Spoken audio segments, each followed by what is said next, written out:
Today the Lord told me ಇಂದು ಕರ್ತನು ನನಗೆ ಹೇಳಿದನು that he is going to comfort everybody. ಇಂದು ಪ್ರತಿಯೊಬ್ಬರನ್ನು ಆತನು ಸಂತೈಸುವನು. Yes, you need so much comfort from the Lord. ಈ ಕರ್ತನಿಂದ ನಿಮಗೆ ಬಹಳಷ್ಟು ಸಂತೈಸುವಿಕೆ ಬೇಕು. Many are troubled, ಅನೇಕರು ಬಾಧಿಸಲ್ಪಟ್ಟಿದ್ದಾರೆ, full of worries, ಅನೇಕ ಚಿಂತೆಗಳು, full of pain. ಅನೇಕ ದುಃಖಗಳು. Some of you do not know how you are going to face the tomorrow. ಹೇಗೆ ಅದನ್ನು ನಾಳೆ ಎದುರಿಸ್ತೀರಿ ಎಂಬುದಾಗಿ ನಿಮಗೆ ಅನೇಕರಿಗೆ ಗೊತ್ತಿಲ್ಲ. But thank God, ಕರ್ತನಿಗೆ ವಂದನೆ. according to 2 Corinthians 1:3, 2 ಕೊರಿಂಥ 1:3 ಪ್ರಕಾರ the Bible says, ಸತ್ಯವೇದ ಹೇಳ್ತದೆ, God is a God of all comfort. ನಮ್ಮ ದೇವರು ಎಲ್ಲ ರೀತಿಯಲ್ಲಿ ನಮ್ಮನ್ನು ಸಂತೈಸುವ ಆತನಾಗಿದ್ದಾನೆ. Jesus has come to you as the God of all comfort to comfort you from all your troubles. ಯೇಸು ನಿಮ್ಮನ್ನು ಎಲ್ಲಾ ಸಕಲ ವಿಧವಾಗಿ ನಿಮ್ಮನ್ನು ಸಂತೈಸುವುದಕ್ಕಾಗಿ ನಿಮ್ಮನ್ನು ಸಂತೈಸಲು ಆತನು ಬಂದಿದ್ದಾನೆ. Would you say thank you Jesus? ಹೇಳ್ತೀರಾ ವಂದನೆ ಯೇಸುವೇ? And he says ಆತನು ಹೇಳ್ತಾನೆ in Matthew 11:28, ಮತ್ತಾಯ 11:28ರಲ್ಲಿ, come unto me, ನನ್ನ ಬಳಿಗೆ ಬನ್ನಿರಿ, come unto me, ನನ್ನ ಬಳಿಗೆ ಬನ್ನಿರಿ, my children, ನನ್ನ ಮಕ್ಕಳೇ, and I will give you rest. ನಾನು ನಿಮಗೆ ವಿಶ್ರಾಂತಿಯನ್ನು ಕೊಡುವೆನು. You are carrying a heavy burden. ನೀವು ಹೆಚ್ಚು ಭಾರವನ್ನು ಹೊತ್ತುಕೊಂಡಿದ್ದೀರಿ, It is enough. ಅದು ಸಾಕು. Come to me, ನನ್ನ ಬಳಿಗೆ ಬನ್ನಿ, come to me. ನನ್ನ ಬಳಿಗೆ ಬನ್ನಿ. Why come to Jesus? ಯಾಕೆ ಯೇಸುವಿನ ಬಳಿಗೆ ಬರಬೇಕು? Because Jesus bore all our sorrows and carried all our sorrows and bore all our pains. ಯೇಸು ನಮ್ಮ ಎಲ್ಲ ದುಃಖವನ್ನು, ನಮ್ಮ ಎಲ್ಲ ಕಣ್ಣೀರನ್ನು ಆತನು ಹೊತ್ತುಕೊಂಡಿದ್ದಾನೆ. He has the power to bring peace into our lives. ಆತ ನಮ್ಮ ಜೀವಿತದಲ್ಲಿ ಸಮಾಧಾನ ತರುವುದಕ್ಕಾಗಿ ಬೇಕಾದ ಶಕ್ತಿಯು ಇದೆ. The chastisement of our peace came upon Jesus. ನಮ್ಮ ಎಲ್ಲ ಶಿಕ್ಷೆಗಳು ಯೇಸುವಿನ ಮೇಲೆ ಬಂದವು. He understands your sorrows. ಆತ ನಿಮ್ಮ ದುಃಖವನ್ನು ಅರ್ಥ ಮಾಡಿಕೊಳ್ತಾನೆ. He understands it. ಆತನ ಅರ್ಥ He ಮಾಡಿಕೊಳ್ತಾನೆ. has borne it. ಆತನು ಅದನ್ನು And he ಹೊತ್ತುಕೊಂಡಿದ್ದಾನೆ. has the power to release you from all your burdens, ನಿಮ್ಮ ಎಲ್ಲ ಭಾರದಿಂದ ಬಿಡುಗಡೆಗೊಳಿಸುವ ಶಕ್ತಿ ಆತನಲ್ಲಿದೆ. from all your suffering, ನಿಮ್ಮ ಎಲ್ಲ ಬಾಧೆಗಳಿಂದ, from all your fears. ನಿಮ್ಮ ಎಲ್ಲ ಭಯಗಳಿಂದಲೂ. The Bible says ಬೈಬಲ್ ಹೇಳ್ತದೆ in 2 Corinthians 5:21, 2 ಕೊರಿಂಥ 5:21ರಲ್ಲಿ, Jesus took all our sins upon himself. ಯೇಸು ನಮ್ಮ ಎಲ್ಲ ಪಾಪಗಳನ್ನು ತನ್ನ ಮೇಲೆ The ಹೊತ್ತುಕೊಂಡನು. burden of sin, Jesus said, let it come upon me, let me destroy it on the cross. ಎಲ್ಲ ಪಾಪದ ಭಾರ ಯೇಸು ಹೇಳಿದನು, ನನ್ನ ಮೇಲೆ ಬರಲಿ, ನಾನು ಅದನ್ನು ನಾಶ ಮಾಡ್ತೇನೆ. So when you come to Jesus today, ನೀವಿಂದು ಯೇಸುವಿನ ಬಳಿಗೆ ಬರುವಾಗ he will take out all your addictions, all your sins, all the curses of sin, and release you and make you his child. ನಿಮ್ಮ ಎಲ್ಲ ಚಟಗಳನ್ನು, ನಿಮ್ಮ ಎಲ್ಲ ಪಾಪಗಳನ್ನು, ನಿಮ್ಮ ಎಲ್ಲ ಪಾಪದ ಸಂಗತಿಗಳನ್ನು ತೆಗೆದುಕೊಂಡು ಆತನು ಅದನ್ನು ನಾಶ ಮಾಡುವನು. On the cross he shouted and cried, my God, why have you forsaken me?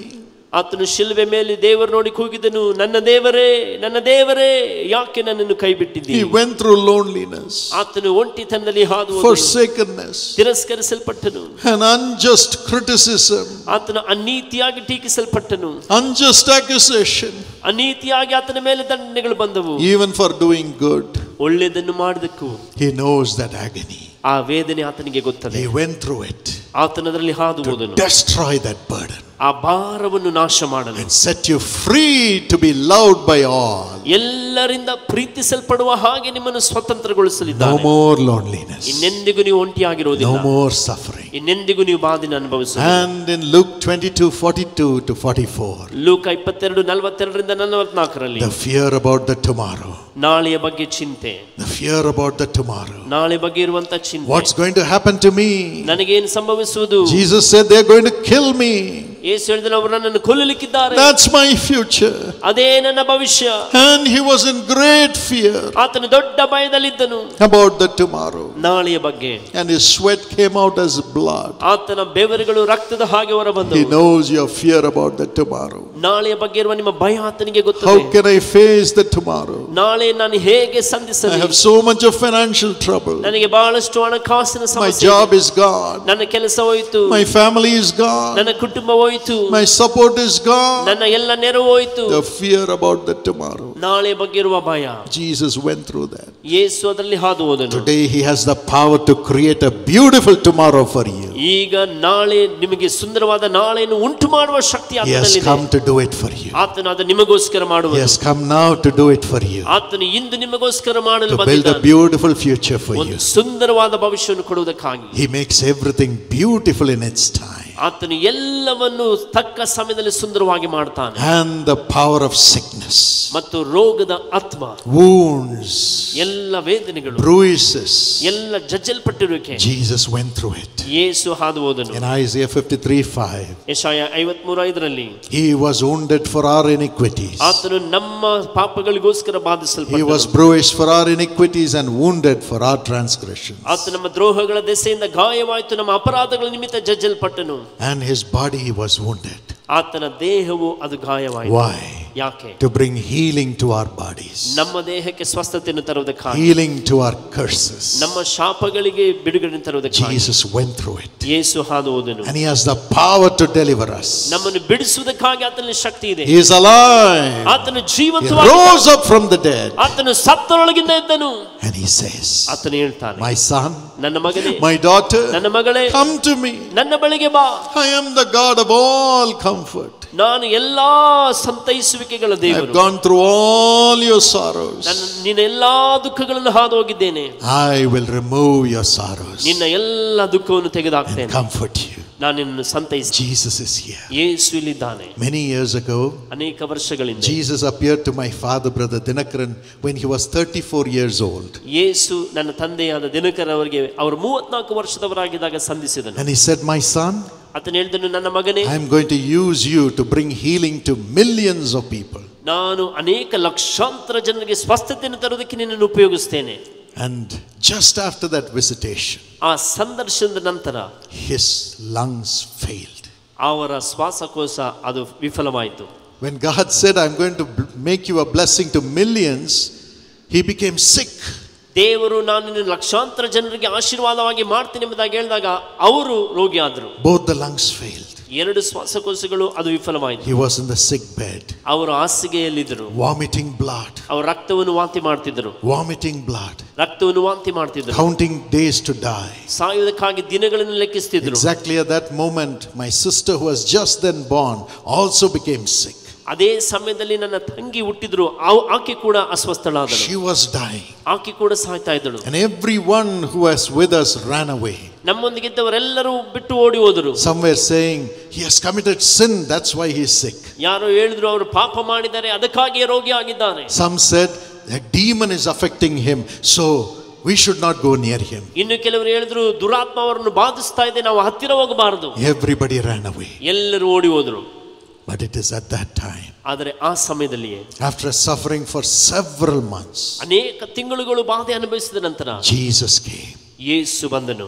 And just before he was about to die, ಅವರಿನ್ನೇನು ಸಾಯಲಿಕ್ಕಿರುವಾಗ Jesus said, ಯೇಸು ಹೇಳಿದನು, my son, ನನ್ನ ಮಗನೇ, you know why you are sick? ನಿನಗೆ ಗೊತ್ತಾ ಯಾಕೆ ನೀನು ರೋಗಿಯಾಗಿದ್ದಿ? You are not sick because of your sin, ನಿನ್ನ ಪಾಪದ ನಿಮಿತ್ತ ನೀನು ರೋಗಿಯಾಗಿಲ್ಲ. not because of any devil, ಯಾವುದೇ ದುರಾತ್ಮದ ನಿಮಿತ್ತ ನೀನು ರೋಗಿ ಆಗಲಿಲ್ಲ. not because of any accusation of men, ಯಾವುದೇ ದೂಷಣೆಗಳ ನಿಮಿತ್ತ ನೀನು ರೋಗಿ ಆಗಲಿಲ್ಲ. because you must know the agony of the people who come to you for prayer. ನಿನ್ನ ಬಳಿಗೆ ಪ್ರಾರ್ಥನೆಗೆ ಬರುವ ಜನರ ನೋವನ್ನು ನೀನು ಅರ್ಥ ಮಾಡಿಕೊಳ್ಳುವುದು. Millions are going to be healed ಲಕ್ಷಾಂತರ ಜನರು ಗುಣವಾಗಲಿಕ್ಕಿದ್ದಾರೆ when you pray to me, ನೀನು ನನ್ನ ಬಳಿ ಪ್ರಾರ್ಥಿಸುವಾಗ, for them. ಅವರಿಗಾಗಿ. So just prayer is not enough. ಅದರಿಂದ ಪ್ರಾರ್ಥನೆ ಒಂದೇ ಸಾಲೋದಿಲ್ಲ. You must pray with compassion. ನೀವು ದಯೆ ಕನಿಕರದೊಂದಿಗೆ You must ಪ್ರಾರ್ಥಿಸಬೇಕು. pray with tears for them. ನೀವು ಕಣ್ಣೀರಿನೊಂದಿಗೆ ಅವರಿಗಾಗಿ ಪ್ರಾರ್ಥಿಸಬೇಕು. Now you have gone through sickness. ಈಗ ನೀನು ರೋಗದೊಂದಿಗೆ ಹಾದು ಹೋಗಿದ್ದಿ. You understand the agony of sickness. ನೀನು ರೋಗದ ಆ ವೇದನೆಯನ್ನು ಅರ್ಥ You ಮಾಡಿಕೊಂಡಿದ್ದಿ. understand the agony of being forsaken by everybody. ಎಲ್ಲರಿಂದ ತಿರಸ್ಕರಿಸಲ್ಪಟ್ಟ ನೋವನ್ನು ಅರ್ಥ ಮಾಡಿಕೊಂಡಿದ್ದಿ. You understand what is it to be at the pangs of death. ಆ ಮರಣದ ಆ ಹಾಸಿಗೆಯಲ್ಲಿ ಭಯದಲ್ಲಿರುವುದು ಏನೆಂಬುದನ್ನು ಅರ್ಥ You ಮಾಡಿಕೊಂಡಿದ್ದಿ. understand what it is to suffer financially without money to come out of your sickness. ಹಣ ಇಲ್ಲದೆ ಹಣಕಾಸಿನಲ್ಲಿ ಬಾಧಿಸಲ್ಪಡುವುದಕ್ಕೆ, ರೋಗದಿಂದ ಹೊರಬರುವುದು ಹೇಗೆ ಎಂಬುದನ್ನು ಅರ್ಥ To ಮಾಡಿಕೊಂಡಿದ್ದಿ. pay for your expense. ನಿನ್ನ ಎಲ್ಲ ಖರ್ಚು ವೆಚ್ಚಗಳನ್ನು ಭರಿಸುವುದಕ್ಕೆ. You understand what it is to have your child die. ನಿನಗೀಗ ಅರ್ಥ ಆಗ್ತದೆ ನಿನ್ನ ಮಗು ಸಾಯುವುದಂದ್ರೆ ಏನೆಂಬುದಾಗಿ. You know that agony now. ನಿನಗೀಗ ಆ ವೇದನೆ ಗೊತ್ತು. Now I will raise you up. ಈಗ ನಾನು ನಿನ್ನನ್ನು ಎಬ್ಬಿಸ್ತೇನೆ. From now on, ಈಗಿನಿಂದ when you hear the agony of the people, ನೀನು ಜನರ ವೇದನೆಯನ್ನು ಕೇಳುವಾಗ you will begin to cry. ನೀನು ಅಳುವುದಕ್ಕೆ You ಆರಂಭಿಸು. will hear their problems and you will begin to cry. ನೀನು ಅವರ ಪ್ರಾರ್ಥನೆಯನ್ನು ಕೇಳಿ ನೀನು ಅಳುವುದಕ್ಕೆ ಆರಂಭಿಸು. And when you cry ನೀನು ಅಳುವಾಗ for them, ಅವರಿಗಾಗಿ I will come. ನಾನು ಬರ್ತೇನೆ. See your tears, my son Dinakaran, and I will wipe away their tears. ನನ್ನ ಮಗನೇ ದಿನಕರ ನಿನ್ನ ಕಣ್ಣೀರನ್ನು ನೋಡಿ ಅವರ ವೇದನೆ ನಾನು ನೀಗಿಸ್ತೇನೆ. That's what has happened all these years in Jesus Calls. ಅದೇ ಇಷ್ಟೂ ವರ್ಷಗಳು ಯೇಸು ಕರೀತಾನೆ ಸೇವೆಯಲ್ಲಿ ನಡೆದದ್ದು. Even today, my friend, ಇಂದಿಗೂ ನನ್ನ ಸ್ನೇಹಿತರೆ, as partners of Jesus Calls with Jesus, ಯೇಸು ಕರೀತಾನೆ ಸೇವೆಯ ಪಾಲ್ಗಾರರಾಗಿ ಯೇಸುವಿನೊಂದಿಗೆ. even though you have been righteous, ನೀವು ನೀತಿವಂತರಾಗಿದ್ದರೂ ಸಹ some of you have had to go through suffering. ನಿಮ್ಮಲ್ಲಿ ಕೆಲವರು ಬಾಧೆಗಳ ಮೂಲಕ ಹಾದು It ಹೋಗಬೇಕಾಗಿದೆ. is to understand the agony of others whose tears you are wiping away through Jesus Calls. ಬೇರೆಯವರ ವೇದನೆಯನ್ನು ನೀವು ಅರ್ಥ ಮಾಡಿಕೊಂಡು ಯೇಸು ಕರೀತಾನೆ ಸೇವೆ ಮೂಲಕ ಅವರ ಕಣ್ಣೀರನ್ನು But ಒರೆಸುವುದಕ್ಕಾಗಿ. God will raise you up. ಕರ್ತನು ನಿಮ್ಮನ್ನು ಎಬ್ಬಿಸುವನು. God raised up my father at the age of 34. ನನ್ನ ದೇವರು ನನ್ನ ತಂದೆ 34 ವರ್ಷದವರಾಗಿದ್ದಾಗ ಎಬ್ಬಿಸಿದನು. And he lived up to 72 years. ಅವರು 72 ವರ್ಷಗಳ ಕಾಲ ಬದುಕಿದರು. 38 years. 38 ವರ್ಷಗಳು. And brought the power of God to millions of people. ಲಕ್ಷಾಂತರ ಜನರಿಗೆ ದೇವರ ಶಕ್ತಿಯನ್ನು ತಂದರು. Crying for others. ಅನೇಕರಿಗಾಗಿ ಕಣ್ಣೀರು ಸುರಿಸಿದರು. Crying for others. ಅನೇಕರಿಗಾಗಿ ಕಣ್ಣೀರು ಸುರಿಸಿದರು. But enjoying the love of millions of people. ಲಕ್ಷಾಂತರ ಜನರ ಪ್ರೀತಿಯನ್ನು And ಆನಂದಿಸಿದರು. the love of Jesus. ಯೇಸುವಿನ ಪ್ರೀತಿಯನ್ನು ಸಹ. That love is coming to you right ಆ now. ಪ್ರೀತಿ ಈಗ ನಿಮ್ಮ ಮೇಲೆ ಬರ್ತಾ ಇದೆ. Do not be afraid. ಭಯಪಡಬೇಡಿ. Do not be afraid. ಭಯಪಡಬೇಡಿ. God will comfort you. ದೇವರು ನಿಮ್ಮನ್ನು He is ಸಂತೈಸುವನು. coming to you to comfort you. ಆತ ನಿಮ್ಮ ಬಳಿ ಸಂತೈಸಲು ಬರ್ತಾ ಇದ್ದಾನೆ. Now God will raise you up. ಈಗ ದೇವರು ನಿಮ್ಮನ್ನು The ಎಬ್ಬಿಸುವನು. Lord who raised up Brother Dinakaran and the family will raise you up also. ಸಹೋದರ ದಿನಕರನ್ ಮತ್ತು ಅವರ ಕುಟುಂಬವನ್ನು ಎಬ್ಬಿಸಿದ ದೇವರು ನಿಮ್ಮನ್ನು ಎಬ್ಬಿಸುವನು. Let not your heart be troubled.